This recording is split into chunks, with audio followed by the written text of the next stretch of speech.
Non-alcoholic fatty liver disease, insulin resistance, and ceramides. Definition: non-alcoholic fatty liver disease is a major health problem considered to be the most common chronic liver disorder in the Western countries. Non-alcoholic fatty liver disease is estimated to affect at least 30% of the general population. It is histologically characterized by hepatic triglyceride accumulation of more than 5%, resulting in steatosis and hepatic inflammation. Non-alcoholic fatty liver disease can progress from steatosis alone to non-alcoholic steatous hepatitis, and ultimately to cirrhosis. Despite these adverse hepatic outcomes, cardiovascular disease is the major cause of death in these patients. Non-alcoholic fatty liver disease and its associated inflammations and fibrosis are independent predictors of the occurrence and progression of atherosclerosis. However, it is unclear whether non-alcoholic fatty liver disease is merely a marker of cardiovascular risk or a mediator to promote a pro-atherogenic and inflammatory states. Now a video. Fatty liver, or more correctly, non-alcoholic fatty liver disease, is just what you'd imagine from its name. It is the accumulation of fat in your liver that is not caused by drinking alcohol. It is considered the most common liver disease in Western societies. It is closely linked to insulin resistance, which is a common barrier to weight loss, and most people have no idea that they have it.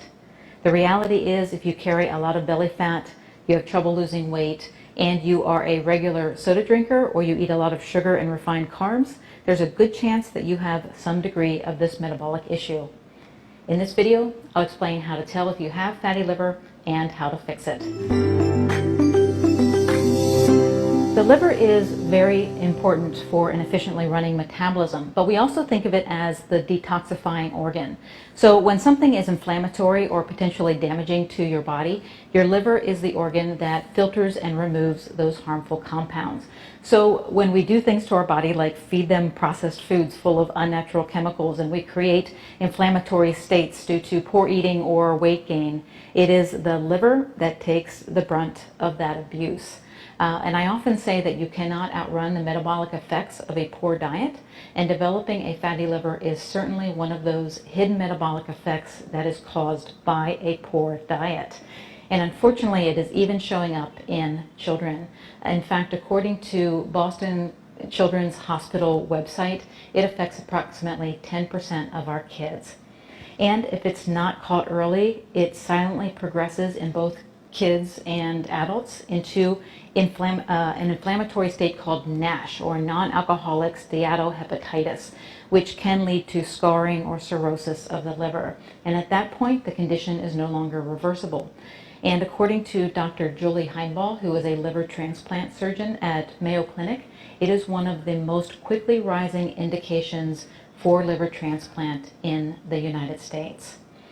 In other words, fatty liver is a problem that is caused by eating or drinking the wrong things, and if caught early enough, it is a condition that is cured by consuming the right things.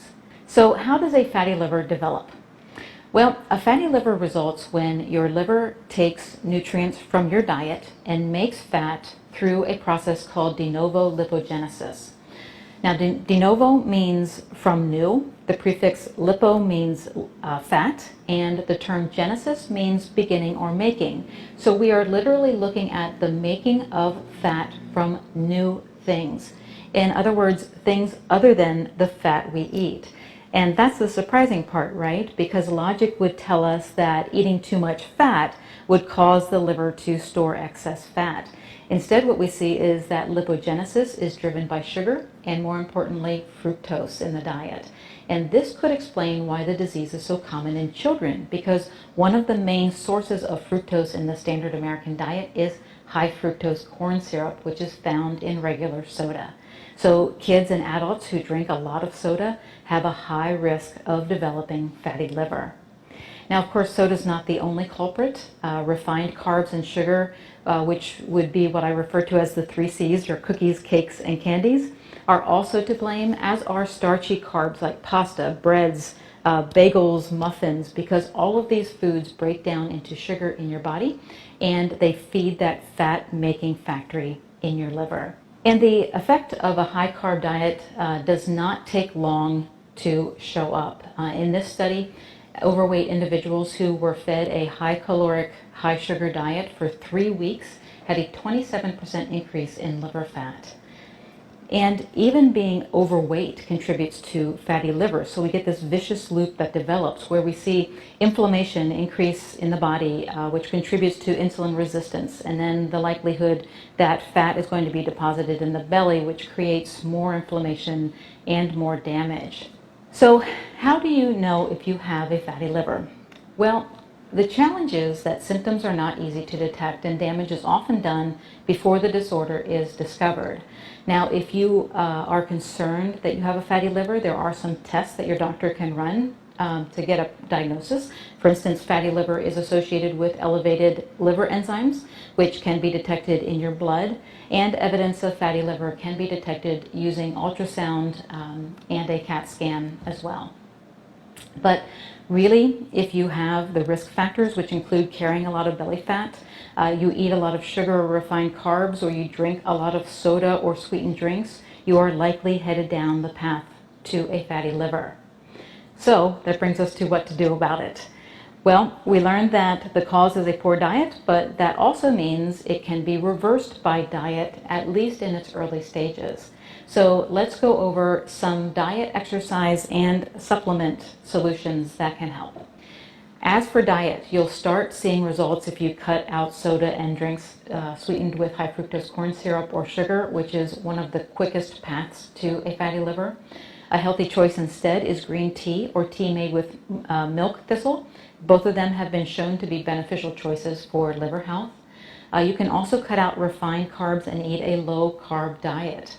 Carbohydrates are actually a non-essential nutrient, meaning your body can make the building blocks of carbs if they're not coming in through the diet. So if you're facing a diagnosis of a fatty liver, you'll do best to look at non-starchy vegetables as your dietary carbohydrate source because they have the best nutrient to calorie ratio. In fact, getting those non-starchy vegetables in your diet is what I teach you how to do in my free 0123 strategy, which is a great way to jumpstart your healthy weight loss plan. And when you cut out refined and starchy carbs like pasta, bread, and bagels, don't be afraid to replace those carbs with high-quality fatty foods and oils, which are great for hunger control.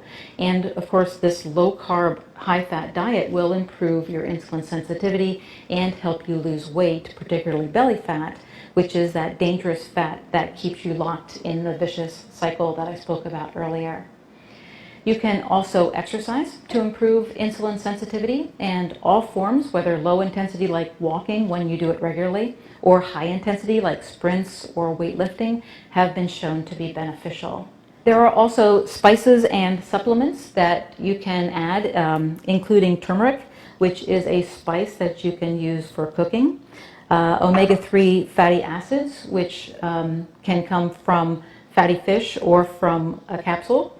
Apple cider vinegar is also something to consider. On my second YouTube channel that I run with my husband, we share how apple cider vinegar improves insulin sensitivity. And I will link to that video. It is certainly something to look into if you're looking for an inexpensive and easily available solution. And one last supplement that is definitely worth mentioning is berberine, which is a supplement that can help to lower blood sugar and improve fatty liver disease. In this study, 184 participants with non-alcoholic fatty liver disease were split into 3 groups. Each group received diet and exercise interventions. One group received only those interventions. The second was also given a prescription drug, and the third was given the supplement berberine. The participants taking the berberine supplement outperformed the other groups and had significant reduction in liver fat and the most weight loss. I'll say that my husband, who is somewhat insulin resistant, takes this brand of berberine, which you can find on our Amazon affiliate shop, and I will provide a link in the description area below. But of course, as I always say, supplements are called supplements for a reason, because they are intended to supplement a healthy diet. They are not magic pills. So you do have to get your diet on track first, and a good low-carb diet is the way to go for fixing a fatty liver. Thanks for watching. I hope this was helpful. Please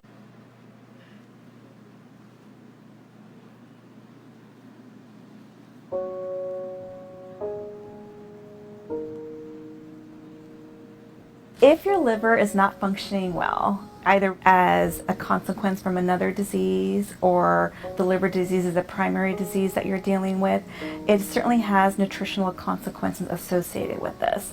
So the liver produces bile and sends the bile over to the gallbladder to be stored until ready to be used to help us digest our fat. If our liver is not able to produce bile, then that fat will likely not be digested well and can cause diarrhea. The liver also produces clotting factors that we need vitamin K for, and it stores vitamin A. When our liver is not functioning well, there is high potential for some of those processes to be affected. It helps metabolize vitamin D into a form that we can use. It produces cholesterol as well. Another role that the liver has is it stores carbohydrates in a form of glycogen, and that's what feeds us while we sleep. It helps us maintain our blood sugars. So if it has a lower ability to store glycogen, then some could be at risk for low blood sugars. One of the things with nutrition and liver disease is to look into following a low-fat diet and a high-protein diet as well. Choosing low-fat foods such as fruits and vegetables, lean cuts of meat or chicken without the skin, or low-fat dairy. Using low-fat cooking methods such as baking or grilling or steaming versus frying. High protein to maintain your lean body mass. At times, those with liver disease may need to restrict their sodium. There are plenty of foods out there that are naturally low sodium or sodium free. However, the use of salt or canned soups or canned broth or salty snacks as chips or pretzels or nuts is not recommended, but we can find variations, low sodium broth or low sodium soups or unsalted nuts or unsalted chips to substitute for that. And certainly the use of fresh herbs and spices can add flavor to any food and can help replace the sodium in the diet.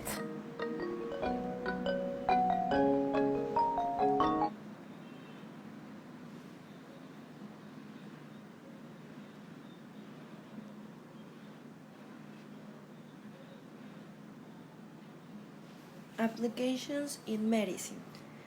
The pathogenesis of non-alcoholic fatty liver disease is largely attributed to insulin resistance, induced dyslipidemia, and hypercholesterolemia, which are also common features of atherosclerosis.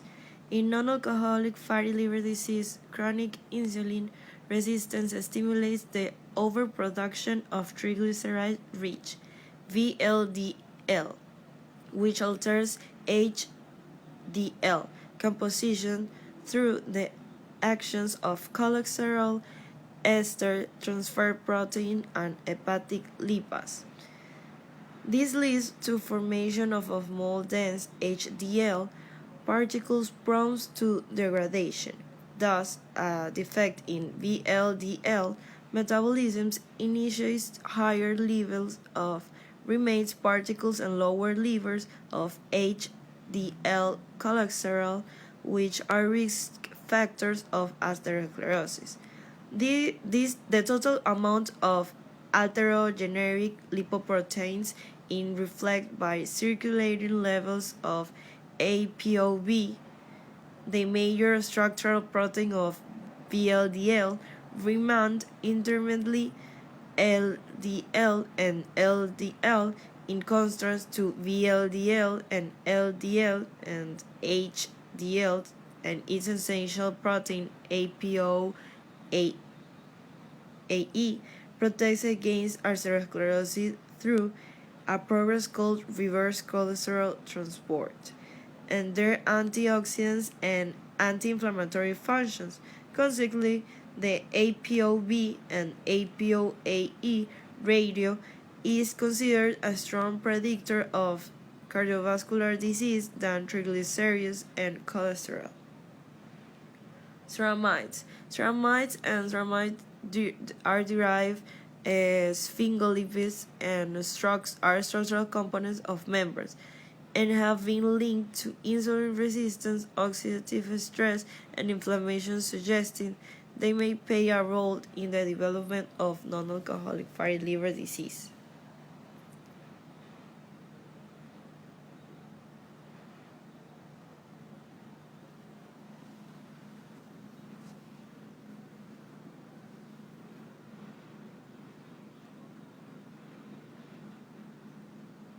Non-alcoholic fatty liver disease is now the most common cause of liver disease in the developed world, largely caused by obesity, and describes a spectrum of disease ranging from steatosis, fat in the liver, steatohepatitis, fat with inflammation, non-alcoholic steatohepatitis. Progressive disease may cause fibrosis and liver cirrhosis. Non-alcoholic fatty liver disease is thought to represent the hepatic manifestation of the metabolic syndrome, and hence insulin resistance is thought to be the key mechanism leading to steatosis. Non-alcoholic steatohepatitis is a term used to describe liver biopsy histopathological changes, similar to those seen in alcoholic hepatitis, in the absence of a history of alcohol abuse. Non-alcoholic steatohepatitis is a silent liver disease, and it is almost always asymptomatic and diagnosed incidentally. The diagnosis is supported by the presence of obesity, hyperglycemia, hyperechogenic hepatic parenchyma on ultrasound, and increased alanine aminotransferase and aspartate aminotransferase. It is relatively common, and thought to affect around 3 to 4% of the general population. It is more common in men due to the protective effects of estrogen. The progression of disease in patients with non-alcoholic steatohepatitis may be responsible for a proportion of patients previously labeled as ketogenic cirrhosis. Approximately 20% of non-alcoholic steatohepatitis will develop cirrhosis and its associated complications. Associated factors: obesity, hyperlipidemia, type 2 diabetes mellitus, jejunal bypass, nutritional status, sudden weight loss or starvation, or overnutrition and total parenteral nutrition, drugs, amiodarone, methotrexate, metabolic abnormalities, galactosemia, glycogen storage disease. Management. The mainstay of treatment is lifestyle changes, particularly weight loss, low-fat and low-calorie diet, and monitoring, supervised exercise program with group weight loss counseling. There is ongoing research into the role of gastric banding and insulin-sensitizing drugs. Data from small clinical trials using pioglitazone have shown modest improvement in liver biopsy appearance over 1 year.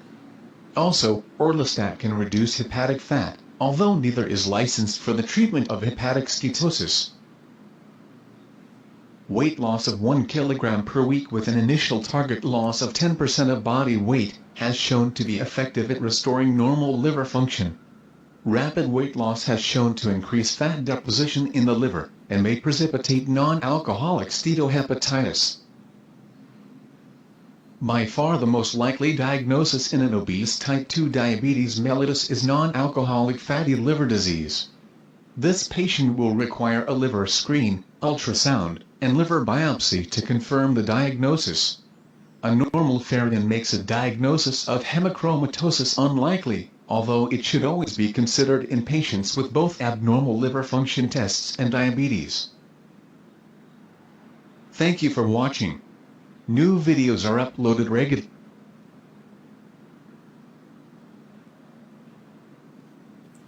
Pros and cons. Pro.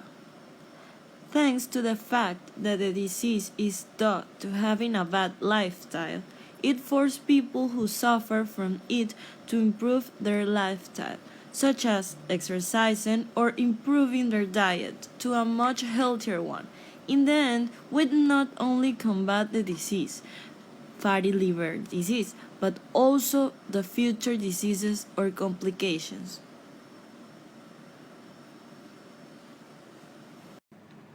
Cons. If the proper precautions are not taken, we must note that non-alcoholic fatty liver disease is characterized by inflammations and fibrosis, and can then evolve into cirrhosis, and to a lesser extent to hepatocellular carcinoma.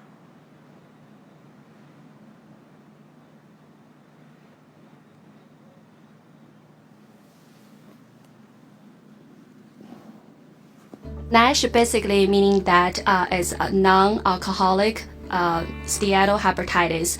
There's another term we typically call is NAFLD, which is basically a non-alcoholic fatty liver disease.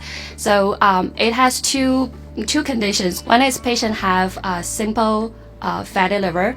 The one we talk about is NASH, is basically have the fatty liver and also had the inflammations in the liver, which mean that the liver is already get injured because of the fat. The goal for the treatment, for the care, is to educate the patient what they can do and what they need to do when they are diagnosed with the fatty liver. We have more resources that we can use and involves the nutrition and other specialists in terms of the overall care.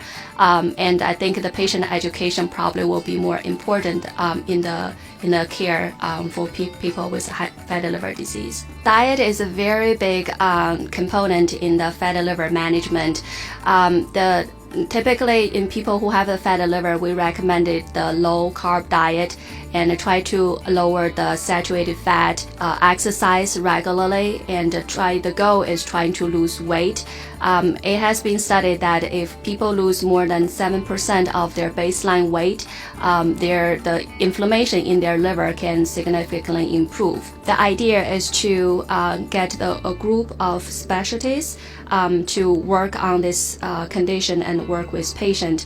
So patient education is always a big part in the management for the fatty liver. So the nutrition part, such as the help the patient to regarding their diet and regarding how to achieve their goal for the weight loss, is important. So nutrition will be a big part for this team. The other thing is for the internist, usually that they are the physician who's managing the patient's diabetes, high blood pressure, or high cholesterol. So those are very important for the patients with a fatty liver as well. As a hepatologist, our goal is more to coordinate, and the other thing, and more specifically, is to probably use the medications that specifically target on the liver and try to make the liver better. And the surgeons usually it will play a role in this team as well, is because when people have the obesity that cannot be controlled with either diet or the exercise, then the bariatric surgery probably have a role in this situation to improve their fatty liver.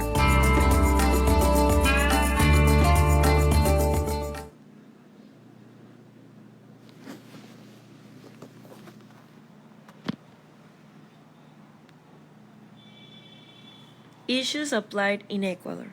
Our country has shown to have a high rate of obesity.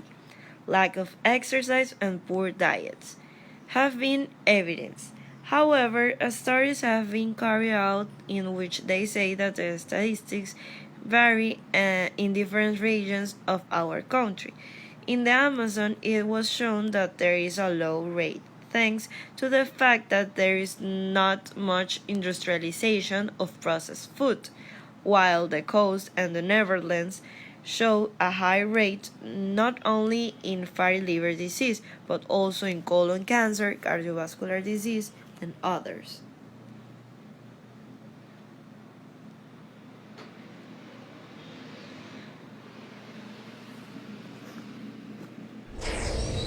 The liver is the body's metabolic HQ, detoxifying the blood, making proteins and hormones, aiding digestion and processing nutrients.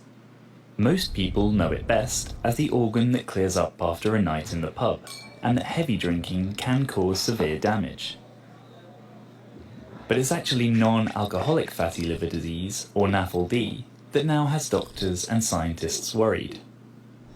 Linked to the global increase in obesity, 1 in 4 people has a fatty liver. When calories are well matched to the body's energy consumption, the liver orchestrates an ebb and flow of energy storage and distribution. But when fat and carbohydrate flood the liver, the system becomes overwhelmed and stops working properly. If more than 5% of cells in a person's liver contain large fat droplets, that person is said to have a non-alcoholic fatty liver.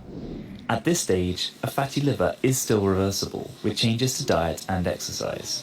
But without intervention, things can get much worse, leading to cell death and chronic inflammation. If this happens, NAFLD becomes a condition called NASH. Unchecked, it increases the risk of cardiovascular disease and serious liver problems, including cancer and cirrhosis, which is when scar tissue forms in the liver. Treating NASH is crucial, but even at advanced stages, its symptoms can be vague, and doctors struggle to diagnose it. Currently, we need a slice of your liver, whole the fava beans and Chianti, to spot fat depositions, inflammation, and scar tissue, but there has to be an easier way. Scientists are developing an accurate blood test. Or we can look to the coolest guy in the hospital. New, more sensitive ways of detecting how ultrasound waves change provides a picture of how much fat and scar tissue is in a liver. Numerous studies have shown that diet and exercise can reverse fatty liver and even NASH, but lifestyle change can be the trickiest prescription of all, and if NASH continues to worsen, doctors will want to intervene. Currently, there are no drugs specifically approved for treating NASH. However, hundreds of drug trials are underway. Some drugs act in the gut, halting fat absorption and stopping the release of pro-inflammatory signals. Most target the liver directly, aiming to stop the metabolic stress that triggers NAFLD. Others try to prevent NASH by blocking the effects of metabolic stress, by stopping inflammation and cell death, and some drugs are making progress on that difficult scar tissue. Livers work relentlessly to keep us going, and researchers are working ceaselessly too to better understand, diagnose, and treat this increasingly common condition, helping us all live a healthier life.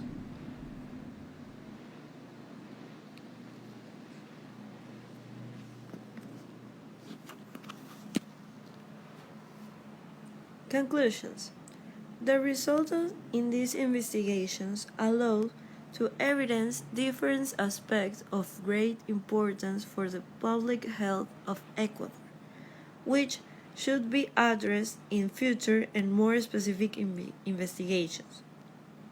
In this sense, obtaining information on consumption patterns and nutritional aspects of the Ecuadorian population will be crucial to be better support the development of effective food security policy in Ecuador.